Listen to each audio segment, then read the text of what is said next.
이제 여러분 회복과 부흥의 시작 한번 따라해 볼까요? 회복과 부흥의 시작. 여러분 삶의 회복과 부흥의 시작될 줄 믿습니다. 여러분 이전에 힐링 캠프라는 TV 프로그램에 방영되었던 내용입니다. 지금은 목사님이시고 동기부여 스피커이신 분인데 닉 부이치치라는 분이 계신데요. 이분이 이제 유전 질환으로 인해 팔다리가 없이 태어나셨습니다. 이분이 OECD 자살률 국가 1위인 한국 젊은이들을 향해서 어떤 상황에도 인생을 포기하지 말라. 그리고 있는 그대로의 당신의 모습을 사랑하라. 이렇게 가슴 따뜻해지는 위로의 강연을 전한 적이 있습니다. 왜냐하면 닉 부이치치 본인도 너무나 힘든 장애자의 삶으로 인해 10살의 어린 나이로 자살 시도를 하기도 했었고, 또 여러분이 보시면 아시겠지만 외적인 모습만 보아도 충분히 포기할 만큼 힘든 인생을 살았겠구나, 이런 우리가 생각을 할 수가 있습니다. 그런데 이런 절망적인 삶 속에서 닉 부이치치가 하나님을 신뢰하는 신앙으로 다시 일어서고 회복하게 됩니다. 그리고 이분이 이런 고백을 하세요. 내 인생에서 얻게 된 가장 큰 기적은 내 영혼이 구원을 얻은 것이다. 그리고 지금 내가 예수님 안에 거하고 그분이 내 안에서 나를 인도해 주신다라는 확신이다. 아마도 이제 자신의 팔다리가 다시 나올 것이라는 그런 보장은 없지만 다가올 하나님 나라의 소망에는 모든 악과 질병이 사라지고 회복될 것이다. 그런 하늘의 소망을 지녔기에 할 수 있는 고백이었겠죠.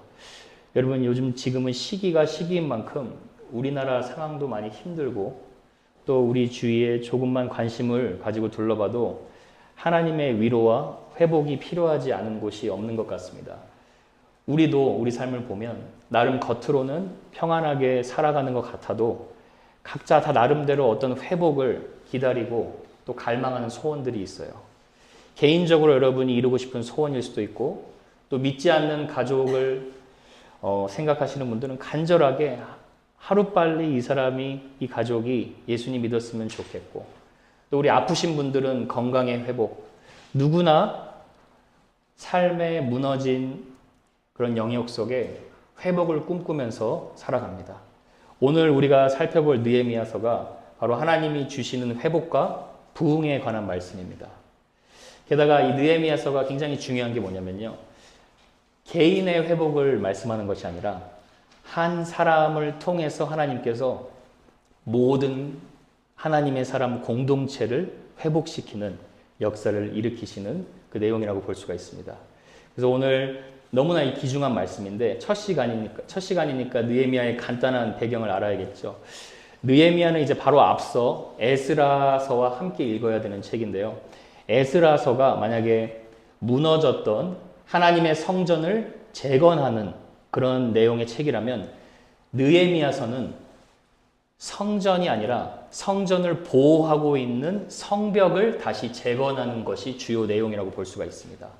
여러분 성전과 성벽을 재건한다는 것은 단순히 건축물을 다시 재건한다는 의미가 아니라 우리에게도 분명한 영적인 의미가 있겠죠. 성전을 재건한다는 것은 하나님의 사람들의 예배가 회복된다는 것이겠죠. 그런데 성벽이 회복된다는 것이 무엇일까요? 성벽을 재건한다는 것은 무엇일까요? 성벽은 고대 시대 때 외부로부터 성전을 공격받는 것으로부터 보호하는 역할을 합니다. 그래서 성벽이 없으면 외부 이방인에게서 계속 침입을 받고 공격을 받는 것입니다.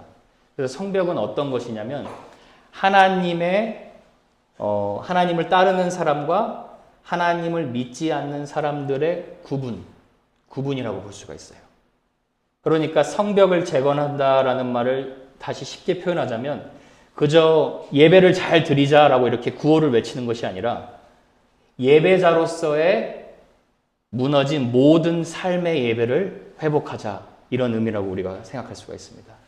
여러분 하나님께서 왜 이 시점에 우리 교회의 공동체에게 이 느헤미야서의 말씀을 주실까요? 왜냐하면 저는 굳게 믿고 있어요. 하나님께서 우리 한 사람 한 사람의 무너진 삶의 성벽을 다시 재건해 주시기를 원하시기 때문입니다. 그래서 하나님이 보시기에 온전한 예배자의 삶을 살아갈 수 있도록 약속하시는 것이라고 저는 확신합니다. 여러분 믿으시죠? 그래서 느헤미야를 함께 살펴보면서 저는 여러분이 또 하나의 뭔가 새로운 책을 공부하는 시간이 아니라 50일 만에 성벽을 재건하는 이 느헤미야의 기적이 우리 삶에도 그대로 이루어지는 은혜가 있기를 축복합니다. 이 성벽이 재건되는 회복의 역사가 이제 어떻게 시작했나? 하나님은요, 여러분, 하나님의 일을 시작하실 때 하나님이 일을 늦추고 싶어서 천천히 하는 것이 아니라 하나님의 일을 하실 수 있는 사람을 찾고 계십니다. 하나님은 항상 사람을 통해서 일하시는데요. 이 사람이 바로 느헤미야였습니다. 느헤미야를 분명히 쓰셨던 이유가 있겠죠. 그래서 오늘 말씀 통해선 중점적으로 하나님이 왜 느헤미야를 선택하셔서 느헤미야를 사용하셨는지를 좀 살펴보려고 합니다. 먼저 1절을 같이 한번 보실까요? 1절 보시면 같이 한번 읽어보겠습니다. 시작. 하가랴의 아들 느헤미야의 말이라. 아닥사스다 왕 제20년 내가 수상궁에 있는데. 먼저 이 말씀에서 느헤미야가 하가랴의 아들이라고 소개되고 있습니다. 하가랴라는 이름의 뜻은 하나님을 기다리다라는 뜻이에요. 그리고 또 느헤미야의 이름의 뜻은 뭐냐면요, 하나님이 위로하신다라는 뜻입니다.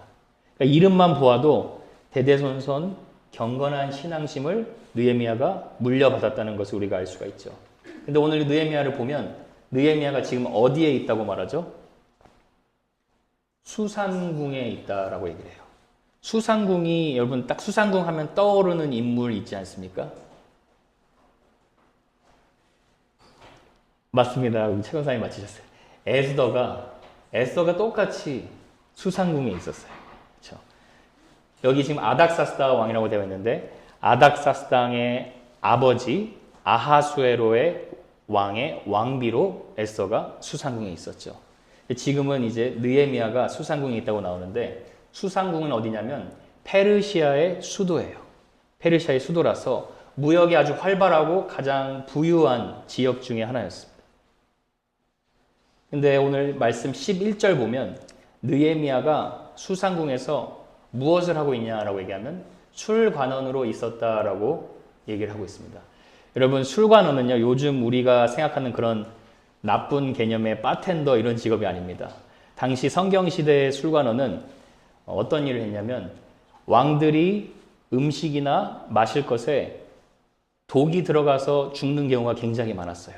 그래서 술관원의 역할은 뭐냐면 왕의 생명을 직접적으로 보호하고 그리고 왕의 절대적인 신뢰를 받는 자로서 같이 식사하면서 왕이 조언을 구하고 오늘날로 말하면 대통령 비서실장이라고 볼 수가 있어요. 마치 자문위원이라고 볼 수가 있습니다. 그러니까 높은 고위 관직에서 느헤미야가 살아갔기 때문에 굉장히 편하게 살아갔고 또 어떻게 세상의 관점으로 보면 아주 엘리트였다는 거 우리가 알 수가 있습니다. 그런데 그런 높은 지위에서 나라가 주는 맛있는 궁전의 밥을 먹으면 당연히 부유하고 평안하게 살아갔겠죠. 근데 오늘 말씀 1절 자세히 보면 내가 수산궁에 있는데 내 삶이 참 행복했습니다 라고 얘기하지 않아요. 뭔가 느헤미야가 내가 수산궁에 있는데 하고 저는 그냥 상상하면서 읽어봤는데 여기에서 점점점점 이렇게 붙이면 뭔가 도움이 될 것 같아요. 뭔가 만족하지 않은 거예요. 내가 수산궁에 있는데. 2절을 보면 느헤미야가 무엇을 간절히 기다렸다는 것을 알 수가 있습니다. 2절에 보니까 내 형제들 가운데 하나인 하나니가 두어 사람과 함께 어디에서 왔습니까? 유다에서 내게 이르렀기로 이르자마자 지금 느헤미야가 무엇을 묻고 있죠? 유다와 예루살렘 사람들의 형편을 묻고 있어요. 자, 여러분, 느헤미야는요, 오늘날로 따지면 2세, 3세 이민자라고 볼 수가 있어요. 그러니까 2세, 3세 이민자로 최고 성공한 엘리트예요. 그러니까 1세가 고국이 어떻게 살아가는지 또 어떤 어려움을 당하는지 뭐 그다지 크게 관심을 가질 필요가 없어요. 요즘 여러분 한국이 굉장히 힘든데 이 한국 힘든 실정을 위해서 기도하는 분들은 이민교회 1.5세, 1세밖에 없어요. 뭐 2세, 3세가 그런 걸 마음에 품고 그렇게 기도하지 않게 되죠. 근데 지금 느헤미야는 형제가 오자마자 내 고국이 어떻게 살고 있나 그 형편을 걱정했다라는 거예요. 그래서 저는 이걸 보면서 느헤미야가 어떤 마음가짐을 가지고 살았는가 이렇게 표현을 하고 싶습니다. 몸은 5성급 호텔보다 더 좋은 수상궁에서 살고 있는데 마음은 하나님의 사람들이 어떻게 살고 있나. 마음은 하나님 나라의 소망을 두고 살아가는 거룩한 부담감을 가지고 살아간 거예요. 거룩한 책임감이라고도 표현할 수가 있을 것 같아요. 사람들은 다 부러워하는데 느헤미야의 마음은 하나님의 나라에 가 있는 것을 우리가 볼 수가 있죠. 여러분, 여기서 우리가 하나님이 쓰시는 사람의 한 가지 특징을 발견할 수가 있어요. 그 특징이 무엇이냐면 하나님이 쓰시는 사람은 현실의 평안함과 성공을 인생의 목적으로 삼고 살아가는 자가 아니라 다른 사람의 영혼을 걱정하고 하나님 나라의 소망을 가지고 살아가는 거룩한 부담감을 가지고 살아가는 자들이라는 거예요. 자, 여러분의 삶에도 하나님이 이런 거룩한 부담감을 주실 때가 있을 거예요. 살아가다가 내가 이렇게 살면 안 되지 하고 여러분 갑자기 잠자다가 벌떡 깨서 하나님께 기도하시는 분 계세요, 혹시? 하나님이 기도시키는 거예요. 그러면은 성령님이 주시는 거룩한 부담감이에요. 그럼 바로 순종할 수 있어야 되고, 또 말씀을 보다가 어떤 사람이 자꾸 생각나서 그 사람에게 전화해서 위로케 하시기를 원하실 때가 있어요. 이런 모든 것들이 하나님의 사람만이 느낄 수 있는 거룩한 부담감이라는 거예요. 하나님이 찾으시는 사람이 이런 사람이에요. 그냥 내 인생 평안하게 잘 살고 있으니까 나는 괜찮지 하고 거기서 끝나는 게 아니라 내가 성공의 자리에서 이렇게 편안하게 살지만 하나님이 이 성공의 자리를 주신 뭔가 이유가 있겠다. 하나님 나라의 소망을 두고 살아가는 사람. 하나님은 느헤미야의 이런 마음을 보시고 느헤미야를 선택하셔서 사용하신 것이죠. 어떻게 보면 느헤미야의 모습이 예수님의 모습과도 여러분 비슷하다고 볼 수가 있습니다. 참 하나님이신 예수님께서 영원히 편하게 살 수 있으신데 하늘 보좌의 영광을 다 내려놓으시고 저와 여러분을 불쌍히 여기셔서 가장 낮은 자리로, 가장 비천한 자리로 우리 가운데 찾아와 주셨어요. 그리고 그 예수 그리스도의 십자가의 사랑을 통해서 우리에게 위로해 주셨죠. 오늘 우리가 이 모습을 보면 저와 여러분이 하나님을 향해 거룩한 부담감이나 거룩한 책임감을 가지고 살아간다. 그것이 하나님이 여러분을 붙들고 있는 사인 중에 하나고 하나님께서 여러분을 쓰실 수 있는 통로 중에 하나라는 것을 여러분이 꼭 기억하실 수 있기를 바랍니다. 오늘 본문 3절 이제 계속해서 보면 느헤미야가 어떻게 이제 이 소식을 듣고 반응하는지 나오는데 먼저 하나니가 얘기한 것을 볼까요? 3절에 보면 내게 이르되 사로잡힘을 면하고 남아있는 자들이 그 지방 거기에서 큰 환난을 당하고 능력을 받으며 예루살렘 성은 허물어지고 성문들은 불탔다 하는지라. 사실 여러분 이거 하나니가 이제 한 형제예요. 느헤미야의 동생 중 하나인데 이 보고는 정확한 보고는 아닙니다. 왜냐하면 지금 이 보고만 들으면 마치 지금 막 성전이 불타고 성전이 무너진 것 같은 인상을 주기 때문이죠. 그런데 예루살렘 성전은 사실 이미 스룹바벨 제사장을 통하여서 이미 1차 기환할 때 이미 다 완성되어 있는 상태예요. 그러니까 지금 불타고 있는 게 아닙니다. 지금 느헤미야의 시점은 444년인데 예루살렘 성전은 이미 약 90년 전에 완공되어 있어요. 그런데 지금 형제 중 하나니가 와가지고 이런 보고를 하는 거예요. 성문이 불타고 있고 무너져 있다. 이런 보고는 어떤 보고냐? 거짓으로 보고하는 게 아니라 신앙의 관점으로 보고를 하는 거예요. 무슨 말이냐면 겉으로는 멀쩡히 성전이 지어져 있었는데 성벽은 여전히 무너져 있고 그리고 속은 무너져 버려서 신앙의 진전이 없는, 프로그레스가 없는 그런 이스라엘의 신앙 상태를 지금 하나니가 보고하고 있는 거예요. 어떻게 보면 여러분 이 모습이 이스라엘 백성의 모습이 우리의 모습과도 굉장히 비슷하죠. 죄인의 신분에서 하나님께서 하나님의 자녀로 새 신분으로 변화시켜 주었는데 우리도 때로 옛 습관으로 돌아가려고 하는 그런 모습이 남아있죠. 근데 여러분 이런 슬픈 소식을 듣자마자 느헤미야가 어떻게 반응을 합니까? 4절을 한번 보세요. 4절 한번 같이 읽어보겠습니다. 4절 시작. 내가 이 말을 듣고 앉아서 울고 수일 동안 슬퍼하며 하늘의 하나님 앞에 금식하며 기도하여. 여러분 사람이 무엇에 울고 웃는가를 보면 그 사람의 마음이 무엇에 이끌리는지를 알 수가 있어요.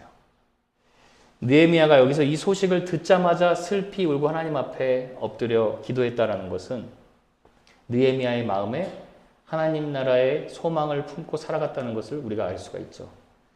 여러분 빌리 그레엄 목사님이 이런 말을 하신 적이 있습니다. 크리스찬은 한 손에는 성경을 들고 한 손에는 신문을 들어야 한다. 하나님을 알고 세상을 알되 하나님의 말씀으로 세상을 해석하며 살아갈 수 있어야 된다는 거죠. 근데 느헤미야가 딱 그랬던 것 같아요. 세상을 아주 잘 알았지만 동시에 하나님의 말씀 안에서 세상을 살아갔기 때문에 이런 위급한 문제의 소식을 들어도 문제를 문제로 보지 않고 문제 듣자마자 하는 반응이 무엇입니까? 문제의 해답을 지신 하나님 앞에 엎드려 기도한다는 거예요. 여러분은 문제 딱 터지면 어떤 것부터 하세요? 골방에서 하나님 앞에 딱 먼저 엎드려서 기도하십니까? 아니면 사람의 도움을 구하십니까? 하나님이 느헤미야를 쓰신 이유가 있어요. 하나님께 전적으로 마음이 가 있기 때문에 하나님 앞에 자기의 마음을 쏟아내는 거예요. 여러분 사실 느헤미야 정도면 하나님 말고 의지할 것이 참 많은 사람이에요. 탁월한 행정 능력도 있었고 또 성품도 아주 카리스마가 있어서 리더십이 있었고 또 권력을 진 높은 성공의 자리에 있었는데 이런 사람이 문제를 듣자마자 하늘의 하나님 앞에 엎드려 금식하며 기도한다. 아마 느헤미야는 매 하루하루 하나님 앞에 기도하는 것으로 하루 일과를 시작했다는 거 우리가 알 수가 있습니다. 여러분 이전에 제일 유명한 대통령으로 추앙받는 링컨 대통령 다 아시죠? 링컨 대통령이 백악관을 기도실로 만들어서 항상 새벽 4시 반에 하나님 앞에 1시간 동안 하나님의 지혜를 구하는 것으로 시작하는 것으로 항상 시작했다고 해요. 우리 삶에 하나님께서 하나님의 능력으로 살아가게 하시기를 저와 여러분에게 원하세요. 하나님께 모든 걸 엎드려서 그 마음을 쏟아내고 하나님의 힘을 의지하면서 살아가기를 원하십니다. 근데 저와 여러분이 기도해라, 기도로 시작해야 한다. 이거는 매일 듣는 거예요. 매일 듣는 말씀인데 들어도 잘 안 지켜지는 그런 경우가 더 많죠. 근데 그런 잘 지켜지지 않는 이유가 무엇일까요? 여러 가지 이유가 있습니다. 바빠서 그럴 수 있고 또 내 인생의 습관이 잘 안 들어져서 그럴 수도 있어요. 그런데 제가 이 말씀 준비하다가 어떤 작가가 이런 말씀을 쓰셨는데 오늘 말씀과 너무 연결이 되더라고요. 현대인이 기도하지 않는 이유를 이렇게 말하세요. 한번 들어보세요. 우리가 매일 기도하지 않는 이유는 어쩌면 하나님의 비전, 하나님이 주신 꿈이 없기 때문일 것이다. 적당히 인간적인 노력 정도로 이루고 싶은 삶을 살기 때문에 기도 없이도 충분한 삶을 살게 된다. 그러나 하나님 나라의 완성이라는 하나님의 꿈이 있을 때 우리는 기도하지 않을 수 없다. 이렇게 얘기를 해요. 이게 맞는 말이죠. 느헤미야의 마음 가운데 거룩한 부담감과 책임감이 있었기 때문에 그로 하여금 끊임없이 기도하게 하는 삶을 하나님이 살아가게 하신 거죠. 여러분, 저는 저와 여러분이 느헤미야 같은 기도의 사람이 되기를 축복합니다.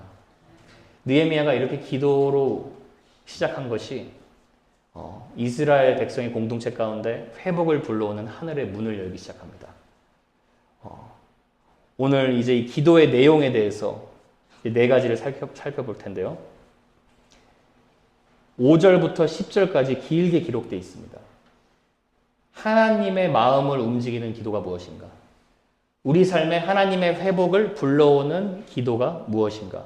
이거 네 가지 정도 간단하게 살펴보도록 하겠습니다. 첫 번째는 느헤미야의 기도는 말씀에 순종하며 간청하는 기도였어요.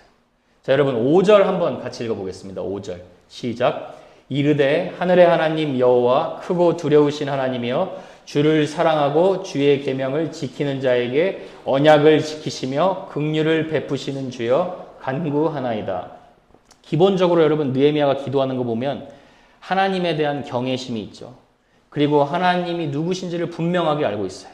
크고 위대하고 두려우신 하나님이시여. 근데 하나님이 하나님의 백성을 버리지 않으시고 회복하시는 약속을 지키시는 분이심을 분명하게 선포하고 있어요. 그런데 여기서 얘기하는 것이 있죠. 그 앞에 하나님이 약속을 지키시지만 누구에게 약속을 지키십니까? 주를 사랑하고 주의 계명을 지키는 자에게 긍휼을 베푸신다. 여러분 누가 기도하는 그 내용을 들으면 저 사람이 믿는 하나님이 누구인가 알 수가 있어요. 누가 기도하는데 만년 하나님 이거 도와주세요. 저거 도와주세요. 하나님 이거 해주시고요. 저거 해주세요. 처음엔 괜찮은데 이걸 평생 기도한다고 한번 생각해 보세요. 이렇게 평생 기도하면 저 사람이 기도하는 대상이 성경 속의 하나님이 아니라 아마도 알라딘에 나오는 요술램프의 지니일 가능성이 크다 생각할 수가 있어요. 그 사람의 기도하는 내용을 들으면. 근데 느헤미야의 기도를 여러분이 다시 한번 마음에 새기면서 잘 들어보시면 느헤미야는 하나님이 누구신가를 분명하게 알고 있어요. 그리고 자신이 하나님의 말씀에 순종하며 살아가고 있기 때문에 그런 자신에게 그리고 그렇게 기도하는 종들에게 은혜를 베푸신다는 것을 분명하게 알고 담대하게 선포하고 있는 거예요. 하나님 주의 말씀을 사랑하고 주의 말씀을 지키는 자에게 하나님은 반드시 긍휼과 회복의 은혜를 베풀어 주시는 분이십니다. 하고 기도하는 거예요. 여러분 잠언 28장 9절 말씀 이런 말씀이 있어요. 사람이 귀를 돌려 말씀을 듣지 아니하면 그의 기도도 가증하니라. 자, 여러분 여기서 나오는 사람이 어떤 사람이에요? 기도하는 사람이에요. 종교성이 있는 사람이에요. 그런데 하나님께 열심히 기도하는데 자기 방식대로 열심히 기도하고 있어요. 하나님은 종교성이 있는 사람이 자기 방식대로 열심히 기도하는 그 기도를 너무 어떻게 보면 위험하게 가증하다고 얘기하세요. 왜요? 그의 삶에 하나님의 말씀에 순종하는 삶은 전혀 없는데 하나님께 원하는 것을 일방적으로 요구하기 때문이죠. 그래서 하나님이 원하시는 영성이 무엇이냐? 저와 여러분이 말씀에 순종하면서 기도하는 영성을 원하세요. 여러분 지금 기도하시는 분들 다 여러분 기도하시죠. 그런데 어쩌면 하나님이 뭔가 모르게 막혀있는 그 기도의 문, 먼저 여러분이 하나님의 말씀에 순종하고 기도할 때 그 기도의 문이 열릴 줄로 저는 확신합니다. 왜냐하면 기도는요 하나님께 드리는 우리의 일방적인 요구가 아니라 하나님의 뜻을 이루는 데 사용되는 수단이기 때문입니다. 그래서 여러분이 하나님의 말씀에 순종하면서 기도하여 하나님과 막혀있던 답답함이 완전히 뚫리게 되는 은혜가 있기를 축복합니다. 두 번째로는요, 하나님이 우리가 느헤미야를 통해 무엇을 배우냐? 느헤미야는 다른 사람의 죄를 위해 대신 회개하는 기도를 드렸던 사람이에요. 자, 여러분 6절을 보세요. 이제 종이 주의 종들인 이스라엘 자손을 위하여 주야로 기도하오며 우리 이스라엘 자손이 주께 범죄한 죄들을 자복하오니. 자, 또 그 밑에도 보세요. 나와 내 아버지의 집이 범죄하여. 자, 여러분 느헤미야는 죄를 짓지를 않았어요. 그러나 느헤미야는 자신의 조상들의 죄를 대신해서 마치 예수님과 같이 자신이 죄를 지은 것처럼 대신 회개하고 있다는 거 우리가 볼 수가 있습니다. 여러분 성도의 삶에는요 두 가지 회개가 분명하게 있습니다. 첫 번째는 예수님을 나의 주인으로 받아들일 때 180도 터닝 포인트 하는 그 단회적인 회개가 있고, 두 번째는 그런 회개의 은혜의 역사가 있은 후에 계속해서 죄를 돌이키고 예수님을 바라보는데 하는 지속적인 회개가 있습니다. 똑같이 성도가 드려야 할 두 가지 회개 기도가 있어요. 첫 번째는 내 자신의 죄를 위해 회개할 수 있는 기도. 두 번째는 누구나 다른 사람의 죄를 보고 지적하고 비판할 수 있지만 그 죄를 비판하고 비난하는 것이 아니라 내가 하나님께 가져가서 대신 하나님 저 사람에게 은혜 베풀어 주시기를 원합니다. 이렇게 기도하는, 하나님은 그런 눈물의 공감 기도를 할 수 있는 자들을 찾고 있다는 거예요. 그래서 하나님이 느헤미야를 선택하셔서 사용하신 것이죠. 여러분, 누가 다른 사람을 위해 회개 기도할 수 있습니까? 영적인 최고 경지에 오른 사람이 할 수 있습니까? 그게 아니라 누구나 자기 자신이 하나님 앞에서 죄인임을 깨닫고 십자가의 은혜로 자기가 용서함을 받은 그 은혜를 아는 자라면 내가 도대체 어떠한 상태에서 하나님이 나를 구원해 주시고 내가 어떠한 비참한 모습으로 내 인생에 나 중심이 되어서 살아갔는데 지금 이 영광스러운 하나님을 왕으로 모시고 살아갈 수 있게 하신 그 하나님께 감사할 수 있는 마음이 있다면 그 누구나 다른 사람의 죄를 내가 대신 품고 회개 기도할 수 있을 줄로 믿습니다. 여러분, 하나님이 저와 여러분이 그런 느헤미야의 마음을 품기를 원하십니다. 사도행전 7장에 보면 성령 충만한 집사님이 나오세요. 스데반 집사님이죠. 초대교회의 첫 순교자이십니다. 목사가 순교한 게 아니라 집사님이 처음으로 순교하셨어요.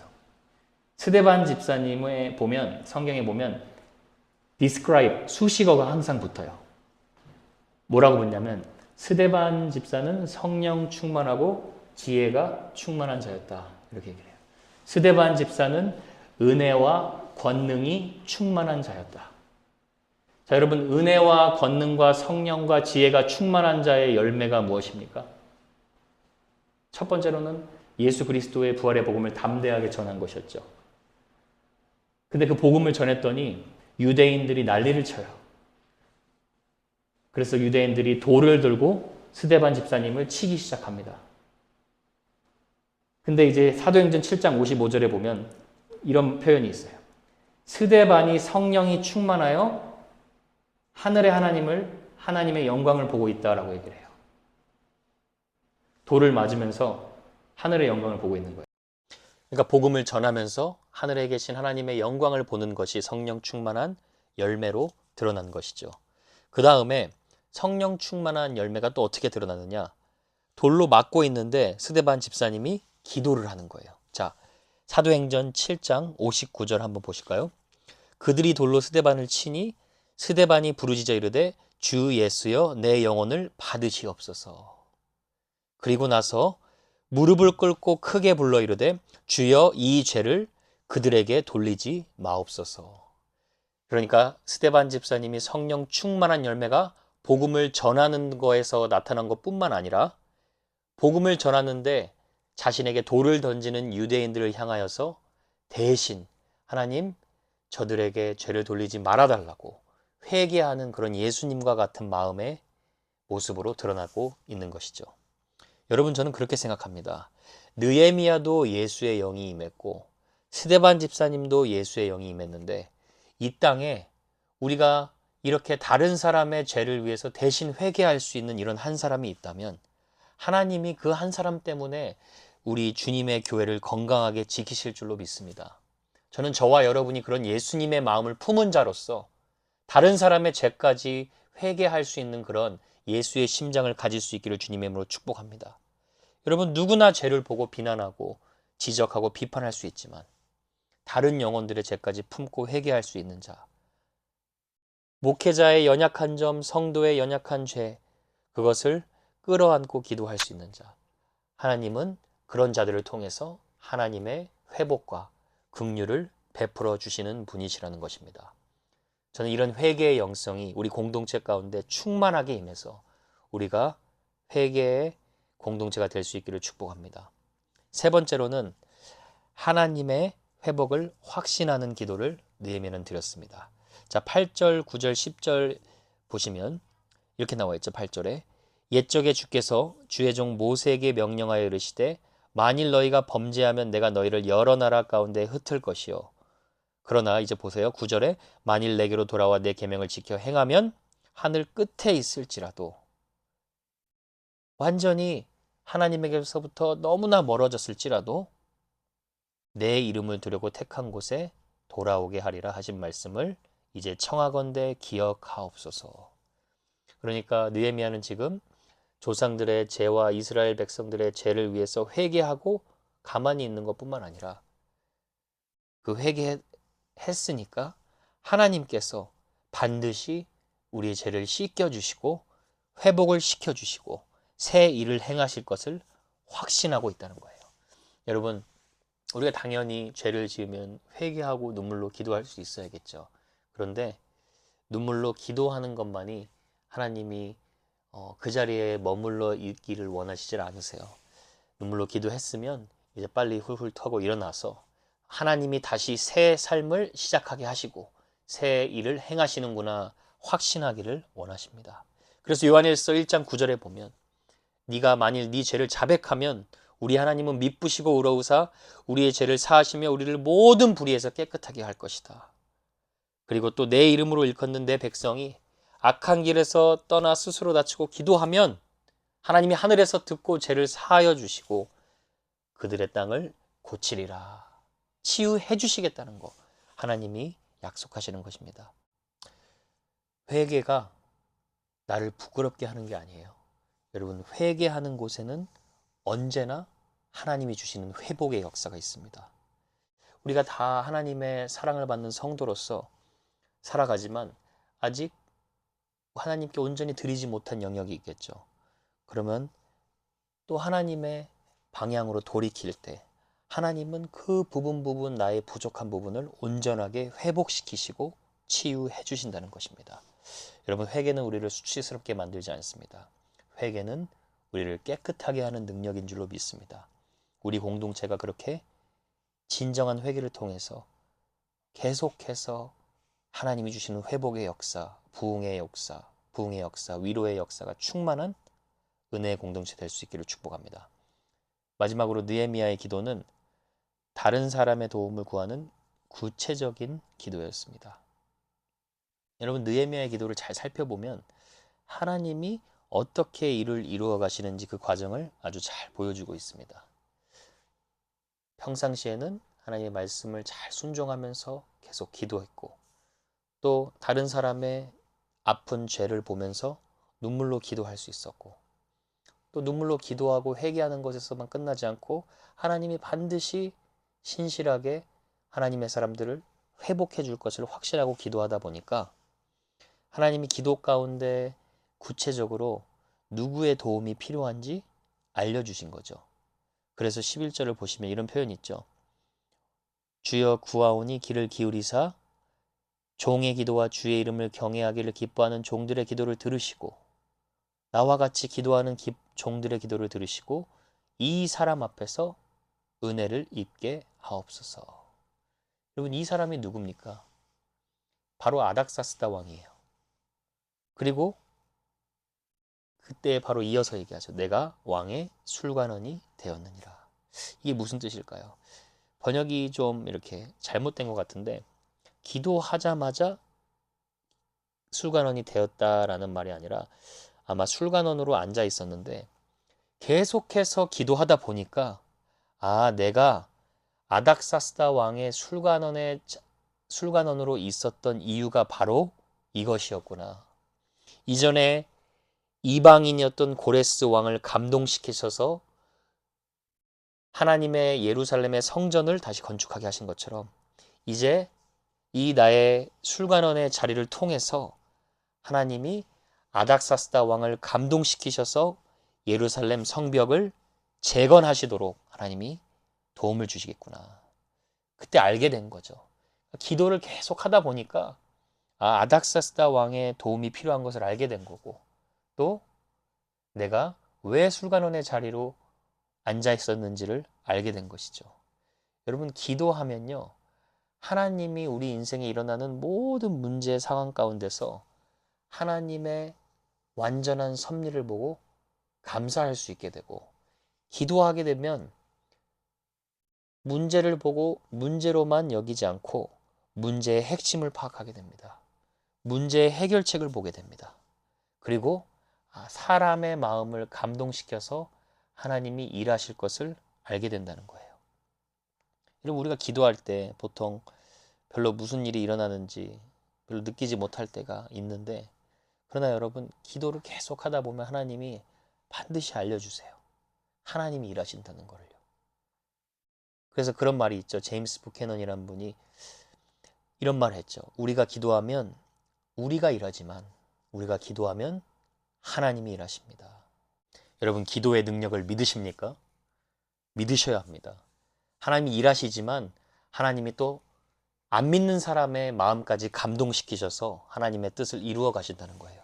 그리고 하나님은 그런 기도를 통해서, 하나님과의 기도를 통해서 어떻게 우리가 이 문제를 헤쳐나가야 되는지 우리 삶에서도 하나님이 알려주신다는 거예요. 느헤미야는 정말 아름다운 사람인 게, 마지막 하나만 더 볼 것이, 이 종이 형통해서 이 사람 앞에서 은혜를 입게 하옵소서. 여러분, 이 고백이 무엇이냐면 자신의 인생의 형통이 무엇인지 다시 한번 정의하고 있어요.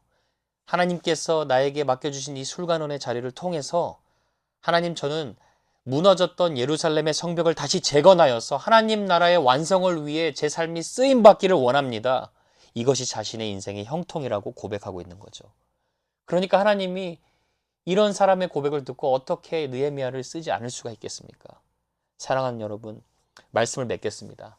하나님은 지금도 우리를 회복하시고, 또 하나님께서 곳곳에 모든 교회 공동체에 부흥을 허락하시고 계시는 분임을 저는 확신합니다. 그러나 하나님께서 이런 느헤미야와 같은 자들을 찾고 계십니다.